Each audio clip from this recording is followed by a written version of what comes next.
Денеска се одбележува денот кога е усвоена азбуката на македонскиот јазик.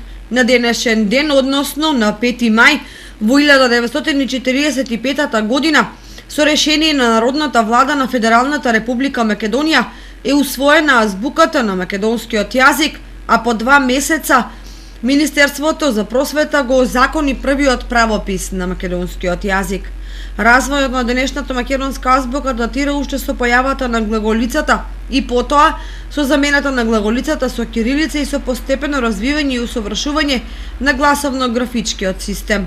Овие се значајни датуми за македонскиот јазик, велат професорите по македонски јазик и литература. На денешен ден, пред 76 години, поточно во 1945 година, е озаконета македонската азбука, а од минатата година 5 мај е земен како ден на македонскиот јазик.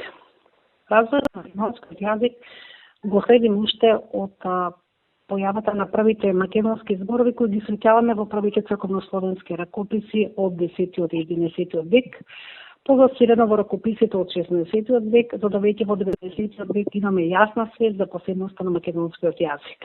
Од овде заклучуваме дека македонскиот јазик не се развива токму со појавата, односно формувањето на македонскиот јазик и азбуката и правописот, туку тој со векови наназад го следиме неговиот развој.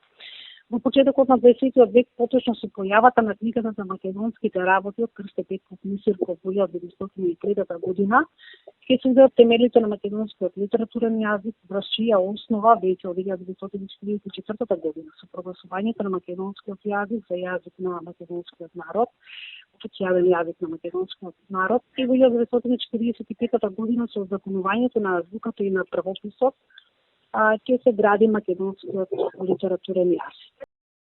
Најбогатиот период во поглед на развојот на стандардната македонска азбука е периодот на преродбата, поточно од средината на 19 век со почетокот на 20-тиот. Во овој период голем број македонски интелектуалци вршеле реформи за поедноставување на македонската и линденска азбука и со тоа стандаризирање на македонскиот правопис.